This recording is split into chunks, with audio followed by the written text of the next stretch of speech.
Hi friends, എൻ്റെ പേര് അശ്വതി. നമുക്കിന്ന് എളുപ്പത്തിൽ തയ്യാറാക്കാൻ പറ്റിയ ഒരു എഗ്ഗ് ബിരിയാണി എങ്ങനെയാണ് ഉണ്ടാക്കുന്നത് നോക്കിയാലോ. ഇത് നമുക്ക് വീഡിയോയിലേക്ക് പോകട്ടോ. നമുക്ക് ആവശ്യമായ മുട്ട വേണം.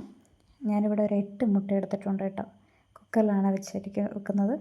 അപ്പോൾ 8 മുട്ട നമ്മളിത് പുഴുങ്ങാൻ വേണ്ടി വെച്ചിരിക്കുന്നു. ഇനി ഇതിന് വേണ്ടി നമുക്ക് തയ്യാറാക്കേണ്ടത് എഗ്ഗ് മസാലയാണ് കേട്ടോ. അതിനുവേണ്ടി ഒരു ചട്ടി നമ്മൾ അടുപ്പിലേക്ക് വെച്ചതിന് ശേഷം അതിലേക്ക് ഏത് ഓയിൽ വേണമെങ്കിലും ഒഴിച്ചു കൊടുക്കുക. ഓയിൽ ഒഴിച്ചു കൊടുത്തതിന് ശേഷം നമ്മൾ കടുകിടണം. കടുകിട്ട് പൊട്ടിച്ചതിന് ശേഷം നമുക്ക് ഇതിലേക്ക് അരിഞ്ഞു വെച്ച ഐറ്റം ചേർക്കണം. ഇവിടെ സവാളയും പച്ചമുളക്, ഇഞ്ചി, വെളുത്തുള്ളി, ഈ 4 ഐറ്റമാണ് കേട്ടോ അരിഞ്ഞു വെച്ചേക്കുന്നത്. ഇത് നമ്മൾ ചേർത്ത് ഇതൊന്ന് വഴറ്റിയെടുക്കണം. നന്നായിട്ടൊന്ന് വഴണ്ട് വരണം. നല്ല ഒരു ബ്രൗണിഷ് കളറാകണം. ഇത് വഴണ്ട് വരുന്നതിനിടയ്ക്ക് നമ്മൾ ലേശം ഉപ്പിട്ട് കൊടുക്കുകയാണെങ്കിൽ പെട്ടെന്ന് ഇത് വഴണ്ട് വരും. അതിനുവേണ്ടി നമ്മൾ ഉപ്പിട്ട് കൊടുത്തു നല്ലപോലെ ഒന്ന് വഴറ്റിയെടുക്കുക. ഒരു ബ്രൗണിഷ് കളറാകുമ്പോൾ ഇതിലേക്ക് പൊടി വകകൾ ചേർക്കുക കേട്ടോ. ഇവിടെ ഞാൻ ചേർക്കുന്നത് മുളക് പൊടി, മല്ലിപ്പൊടി, മഞ്ഞൾപ്പൊടിയാണ് കേട്ടോ. ഇത് നല്ലപോലെ ഒന്ന് പൊടിമണം മാറുന്നത് വരെ ഒന്ന് ഇതാക്കി കൊടുത്തതിന് ശേഷം നമ്മളിതിലേക്ക് ഒരു ചെറിയ തക്കാളിയും കൂടെ ആഡ് ചെയ്യുന്നുണ്ട് കേട്ടോ. തക്കാളി ഒന്ന് വെന്ത് വന്നതിന് ശേഷം നമ്മളിതിലേക്ക് ആവശ്യമായ വെള്ളം ചേർത്ത് കൊടുക്കണമേ. ഒരുപാട് വെള്ളം ചേർക്കരുത്, വെള്ളം കൂടിപ്പോകാൻ പാടില്ല. ലേശം വെള്ളം മാത്രമേ ഇതിലേക്ക് ചേർക്കാവൂ. ഈ വെള്ളം ഒന്ന് വറ്റി വരുമ്പോഴത്തേക്കും നമുക്കിത് മുട്ട ഇനി റെഡിയാക്കണം. മുട്ട റെഡിയാക്കുമ്പോൾ ഒരു കാര്യം കൂടി ശ്രദ്ധിക്കുക, മുട്ടയുടെ സൈഡ് 2-3 വരഞ്ഞു കൊടുക്കുന്നത് നല്ലതായിരിക്കും. എന്താണെന്ന് വെച്ച് കഴിഞ്ഞാൽ ഈ മുട്ട നമ്മൾ കറിയിലിട്ടിടുമ്പോൾ അതിൻ്റെ ഉപ്പും എരിയുമൊക്കെ ഇതിലേക്ക് പിടിക്കാൻ അത് സഹായിക്കും കേട്ടോ. അപ്പോൾ ഒന്ന് വരഞ്ഞിട്ട് കൊടുക്കുന്നത് നല്ലതായിരിക്കും. ഇതൊന്ന് ഇളക്കി കൊടുത്തതിന് ശേഷം ഇതിലേക്ക് അവസാനം ചേർക്കേണ്ടതാണ് ഗരം മസാല ചേർക്കുന്നത് മണമൊക്കെ നല്ലതാണ്. ഇതൊന്ന് ഇളക്കി മാറ്റി വെക്കണം. അതിനുശേഷം നമ്മൾക്ക് ഇതിനകത്ത് തയ്യാറാക്കാൻ പോകുന്നത് റൈസിനാണ് കേട്ടോ. ഞാനിവിടെ കുക്കറിലാണ് എടുത്തിരിക്കുന്നത്.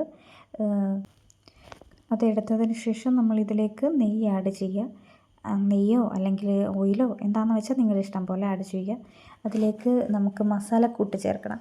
മസാലക്കൂട്ടിൽ ഗ്രാമ്പൂ, ഏലക്ക, പെരുംജീരകം, തക്കോലം, പട്ട, പിന്നെ കുരുമുളക്, ഇത്രയും സംഭവമാണ് ഞാനിവിടെ ചേർത്തിരിക്കുന്നത്.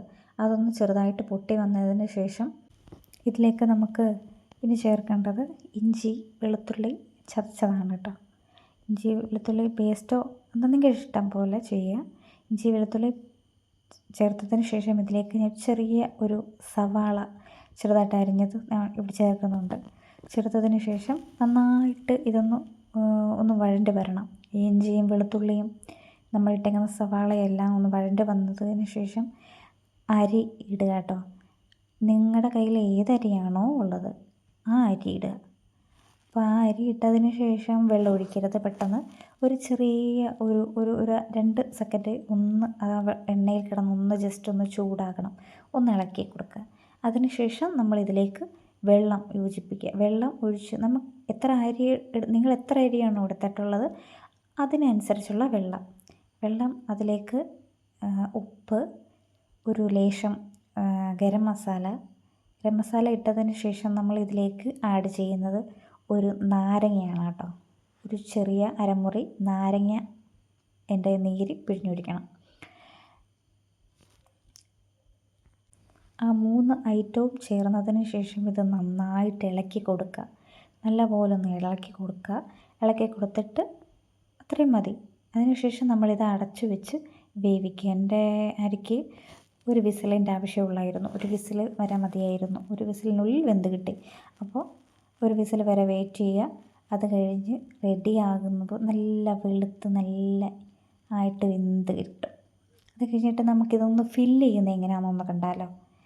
ഞാൻ എല്ലാം കാണിക്കുന്നില്ല, ചെറുതായിട്ട്.